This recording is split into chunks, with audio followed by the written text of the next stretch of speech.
I have to blaze through this. This is normally a 1-hour presentation, so I have to, yeah. So bear with me. Okay, so this is me before I had hair, you know, and that's my mom. I was born in Cebu, and she was making this very, very unique kind of furniture made out of rattan, and which was very original at that time. I think it still is. And she invented this technique of working with rattan, for which she has an invention patent. You know, so from a young age, I learned the value of being, you know, original, being unique, and it was very difficult for her when everybody was making, you know, OEM, and you know, there was so much money to be made making traditional furniture.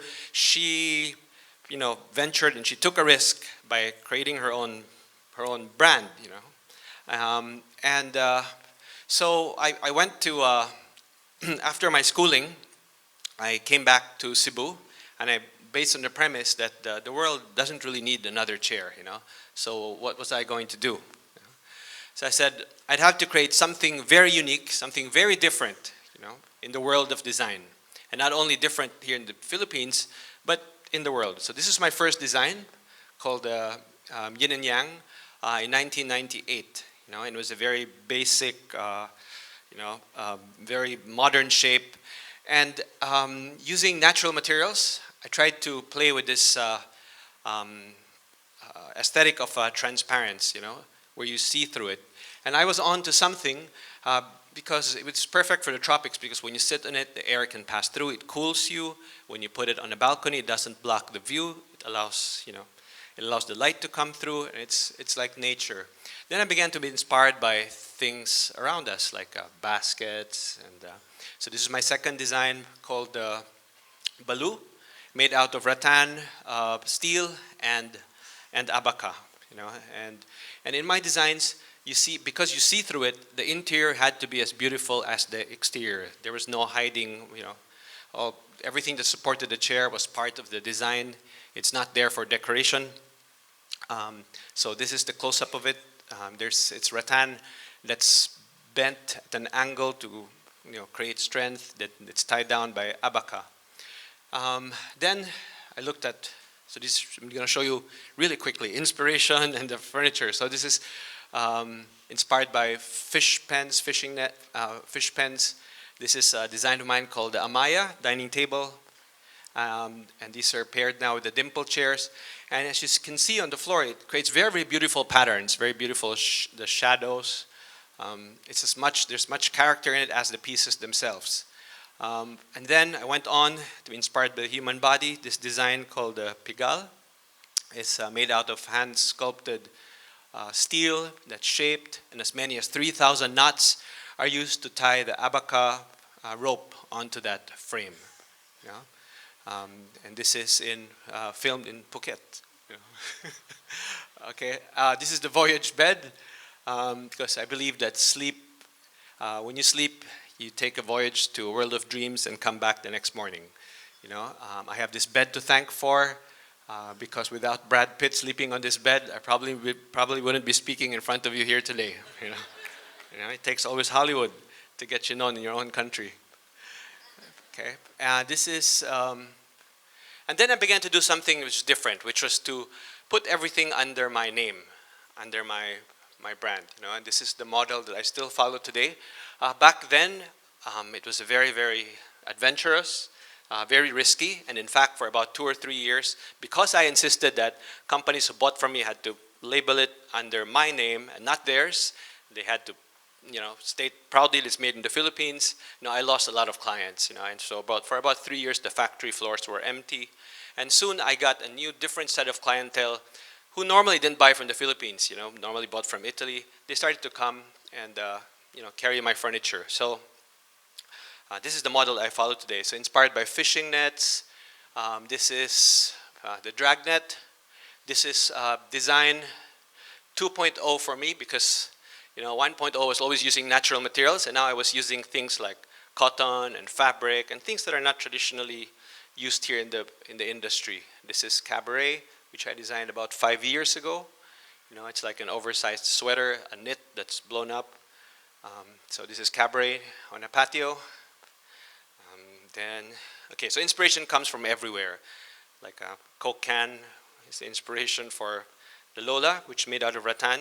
This won Hong Kong's Design for Asia Award, in 2005. Yeah, this is the Lola. This is Lola outdoors. This is the living room set.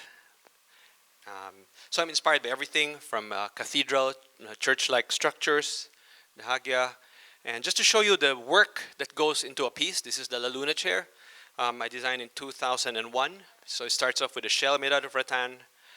We take these shells out, then we put wooden legs on them, and then a sack, jute sack. This is the foam, then recycled foam, and then the weaving starts, And after about 48 hours, this is what it looks like. The beauty about this design is there are two patterns, one coarser one on the outside and one finer one on the inside, like this. And now the craftsman has to take these two patterns together and stitch them seamlessly like this. Okay. So this won an award also in New York for craftsmanship in 2001. This is the La Luna. Okay, another design. This is the tilt chair. Those who know woodworking know how difficult it is. In a factory of 300, only 2 are qualified to make this chair. It's cut at different angles, doweled precisely together, and this is really a testament to Southeast Asian craftsmanship. So this is the tilt. So of course, in all my designs, I try to make them as difficult as possible. So it's difficult for the Chinese to copy it. Sorry, okay. No offense there, I'm Chinese. Okay. Okay, so this is, so inspiration again. Grass becomes like a Yoda. Bowl of noodles became the noodle chair. This is my version of sheep called Harry. This is Harry now in its natural habitat. And again, using fabric, I designed this chair called the Bloom, which was also quite a feat at that time because we weren't really used. The factory, we're used to making things out of wood, weaving, but never, upholstery. Not like making gowns, because this is like almost the techniques here are almost like couture. The folds have these stiffeners in them, and it's so difficult, in fact, that only men seem to be able to do it because it requires a lot of strength to pull that thread, through the material. Okay, and it's still one of our best-selling designs today. And it's not a product that you normally associate with the Philippines or Southeast Asia. So this is the leaf chair. Okay, and so in my designs, this is an elephant. It's called Babar. This is a new design. It's like a work desk. This is lasso. It's like a stork with the baby.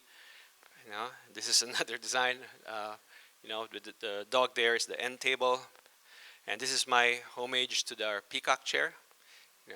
This is this is the Babar. So you see, everything in it can be used, including the tail there. It's a little broom, our little, and the ears are cork boards, and everything opens up. It's fun. This is a car out of bamboo and carbon fiber, which I designed many years ago to join a fair in Milan. This is called the Phoenix. In fact, it's got a lot of coverage. It's in a lot of books. This is a book published in New York. It's all over the world. This is an ad of the biggest biggest bank in Belgium. It says, "Tomorrow is what we make it." So I do interiors just really quickly, playgrounds, okay, bag for Tumi. This is a bamboo bicycle. This is a tricycle, okay, called Eclipse. And so I distribute my furniture all over the world. We have offices, so we control the message. So we have our own offices. We sell through different showrooms and retail stores worldwide. These are some of the stores that we own and manage. This is one in New York. This is here in Manila. We have one in Germany. These are some, just really quickly, some of the projects that we do all over the world. This is the Nobu in Las Vegas. This is in Switzerland, in Portugal. One of the many hundreds of projects. This is in Greece. This is in Costa Rica. Okay, and these are the exhibitions we join around the world. This is Maison Objet in Paris. Okay, that's it. Thank you. Thank you very much. Thank you. Thank you. And congratulations. So you know that Kenneth puts in a lot of hard work, and thanks to Brad Pitt, he became globally famous. And we'll talk about where he comes. He's actually from Cebu City, where he designs and manufactures his furniture to a global audience. Now, next we have with us Kun Anon Pairot from the Anon Pairot Studios. Red carpet? Okay, Kun Anon Pairot is one of the most unique Thai modern design artists and design visionary in Bangkok, showcasing work by upcoming inspiration, both local craft, instinct, and industrial passion, influenced by hybrid culture and poetic concept. Okay, Kun Anon, you're on. Yes. Okay, thank you everyone, and thank you for Philippines to invite me here. So I think this is I visit here many times also, and a lot of design also produced in Philippines with local manufacturers, local craftsmanships. So I think Philippines is same in Bangkok. We have the same human, also same climate. So that's why I'm very happy to visit here to work with Philippines. This is me in Bangkok. This is me. Because I feel like when I work as a designer, I need to work with like many people, marketing, investor, craftsman, brand brand managers. So my work is like to understand another people's, another users. That's why we need to change myself to understand another people also. So that's why my face is like when we need to understand someone, we need to be that guy to understand their lifestyle, their life, their dream, their home. So I found my company in Bangkok when I come back from abroad in 2007. So nowadays I work as a designer, curators, consultants for the company, and also private work. I also produce some artwork also. This is me in 2007, really slim. And yeah, the first of the product start from to understand local industry. Uh, the lighting I'm designed for Kaiser Porcelain for Germany company to make some modular system look like not modular.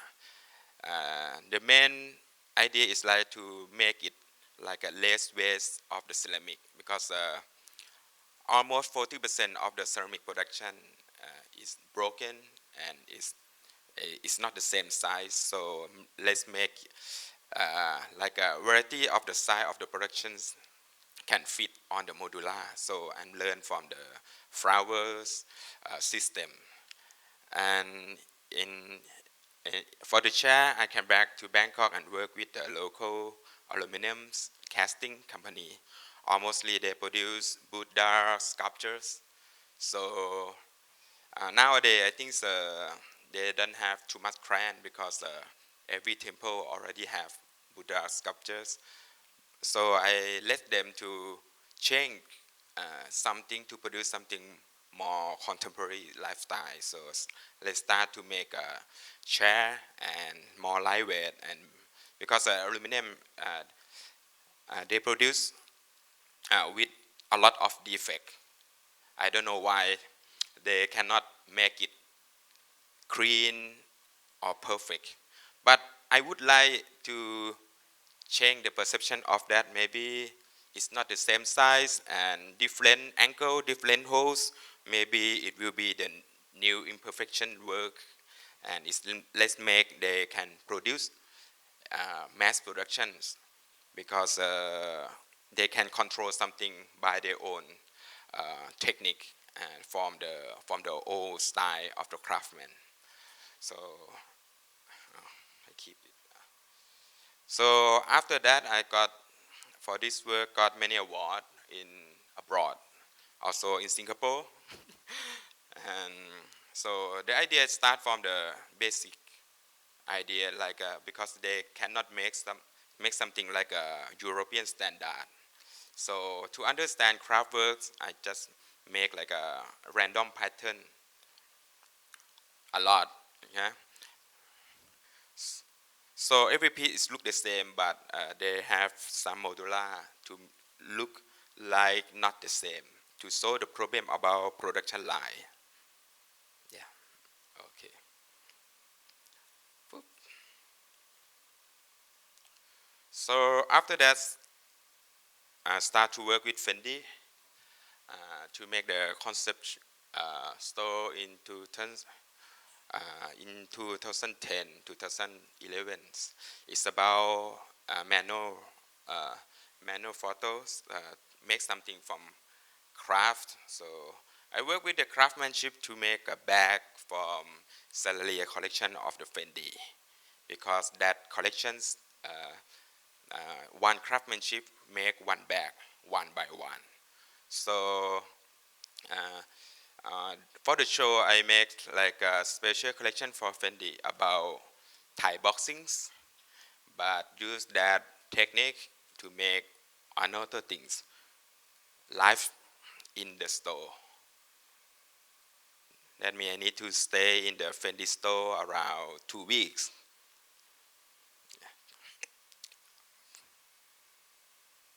So the good thing when I learned from the Fendi, so people that in nowadays, I think people understand about high qualities, and people support to brought something from human, not just machine.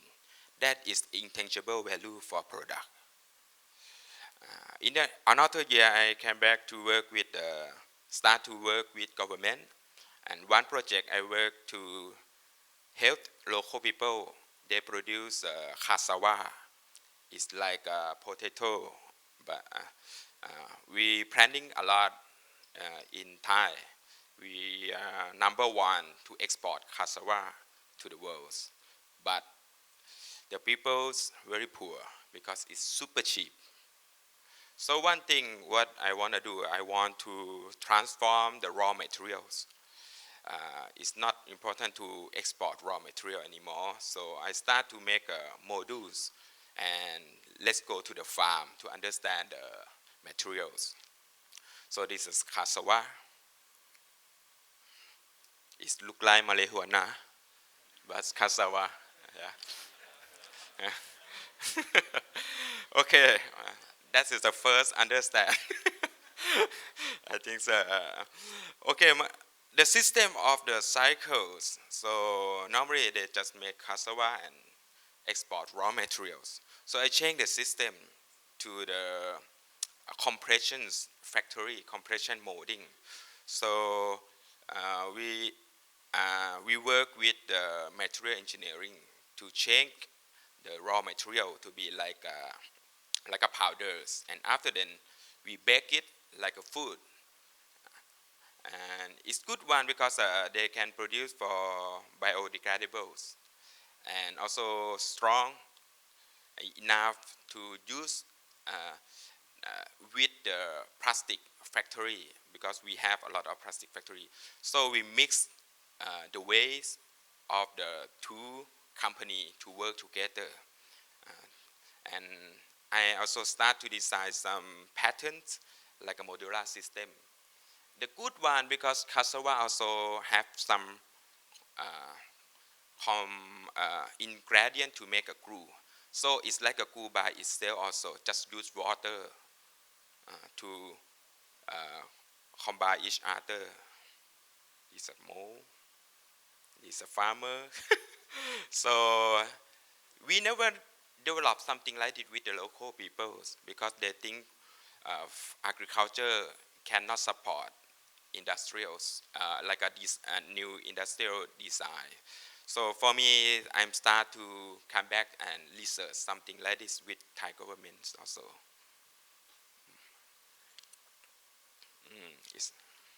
So it's good one because when it produce like a compression and can glue it together back, when we export it's small box and people can use the size by their own. So the value they change from raw material like 200 times from raw material to be products. Yeah. And another thing, we just change modular system each other. So the value of the thing is depend on how we find something from the local to understand globalization in nowadays. So it's same like a Kenneth when I came back from abroad. I think Thai also have the culture. It look like the same in Philippines also. We see something like this long time ago, but we never developed any idea from the local knowledge. One project I work with Philippines brand Schema, and I think Schema also have the good factory to change their own style to be their own brand. That is a good one for Philippines. And I meet them in 2013, right? 13, and start to let's make our first collection with Schema. So I give them the idea about modular system of the inspired from the textile fibers to make a sphere. So we start back to like some simple idea from the structures, how to make a pattern local people can understand to make it. And I think Philippines people have very good skill for handcraft already. It's not hard for them to try a new pattern. So the prototype, and I think this collection also good sale, right? And after then, more than this collection also produced another collection also. One thing what I love for this project, because customers, they don't want to use one pieces. So that means the order will start from set of the light. Uh, some project they order like last project I work with restaurant for one room. We use